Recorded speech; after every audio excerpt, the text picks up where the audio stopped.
ساڵی 2019 ساڵێکی پڕ لە خۆپیشاندان و ناڕزایی و ئاڵۆزی بوو بۆ عێراق کە تێدا بۆ یەکەم جار بەهۆی خۆپیشاندانەکانەوە سەرۆکی حکوومەت دەستی لە کار کێشایەوە و حکوومەت هەڵوەشایەوە.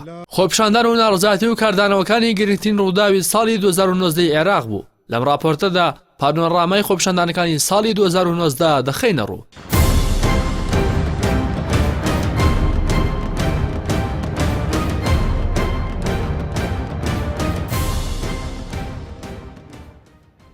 ڕۆژی 21 ئازار لە کاتی گواستنەوەی گەشتیاران لە شاری مووسڵەوە بۆ دوورگەیەک لە نێو ڕووباری دیجلا لە ناوچەی غابات بەلەمێکی گەشتیاری نقمی ڕووبارەکە بوو. بەهۆیەوە 124 کەس خنکان و ژمارەیەکی دیکەی سەرنشینی بەلەمەکە تاوەکو ئێستا بێسەر و شوێنن. ئەمە شەپۆلێک خۆپیشاندان و ناڕزایی هاوڵاتیانی و ناوچەیە و کە سوکاری قوربانیانی بەدوای خۆی داهێنا. دواتر عێراق زنجیرەیەک خۆپیشاندان و ناڕزایی بەخۆوە بینی. سەرەتای ئاڵۆزەکانیش لە پارێزگای بەسڕەوە سەری هەڵدا کاتێک لە سەرەتای مانگی تەمووز بەهۆی نەبوونی ئاوی پاک بۆ خواردنەوە و نەبوونی خزمەتگوزاریە سەرەتایەکان، بەرزبوونەوەی ڕێژەی گەندەڵی، زۆربوونی ڕێژەی بێکاری و چەند هۆکارێکی دیکە هاوڵاتیانی و پارێزگایە دەستیان بە خۆپیشاندان کرد.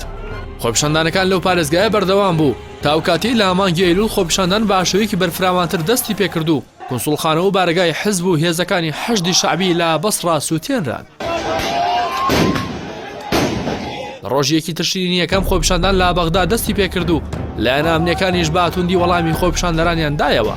لە ڕۆژی دووەمی خۆپیشاندانەکانیشدا قەدەغەی هاتوچۆ لە بەغدا ڕاگەیەندرا و جگە لە هەرێمی کوردستان تۆڕە کۆمەڵایەتەکان و ئینتەرنێت لە تەواوی عێراق ڕاگیرا. بەپێی ئامارێکی ڕێکخراوی لێبوردنی نێودەوڵەتی لە 3 ڕۆژی سەرەتای خۆپیشاندانەکاندا 18 خۆپیشاندەر کوژران.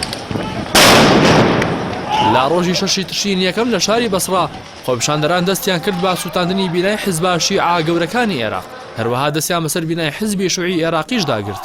لە ڕۆژی 8 تشرینی یەکەم بەهۆی چلەی ئیمام حوسێن خۆپیشاندان ڕاگیرا و دواتر و لە 25 هەمان مانگ خۆپیشاندەران با ڕێژەیەکی بەرفراوانتر دەستیان بە خۆپیشاندان کردەوە و خۆپیشاندانەکانی شارەکانی بەغدا، زیقار، دیوانیە، میسان، بەسڕا، نەجەف، واست، بابل، موسەنا و کەربەلای گرتەوە.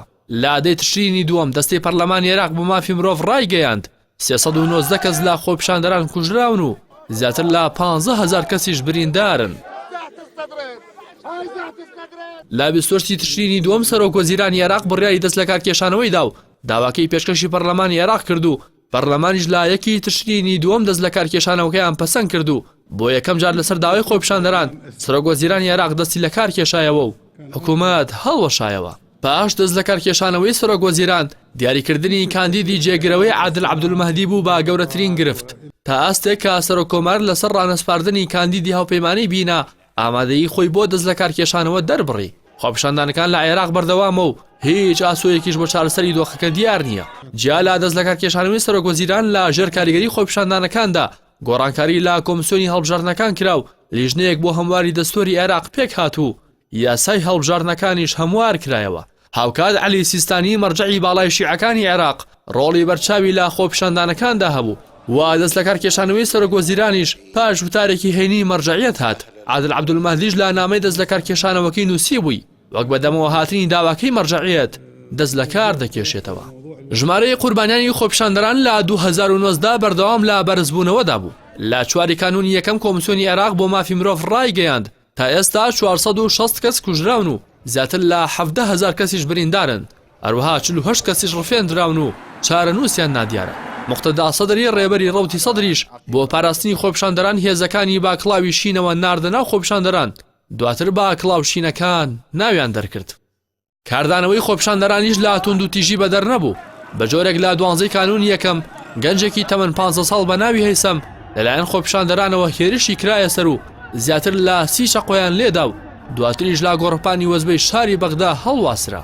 لە دوای ڕووداوی گرنگی ساڵی 2019 ئەمریکا لا وەڵامی هێرشکردنە سەربنکەی کەیوەن لە کەرکووک و کوژرانی کەسێکی ئەمریکی لەو بنکەیە شەوی 29 مانگی کانونی یەکەم بردومانی چەند بنکەیەکی حەشدی شعبی کرد و زیاتر لە 40 کەسی لەو چەکدارانە کوشت، هەروەها 50 دیکەشی بریندار کرد.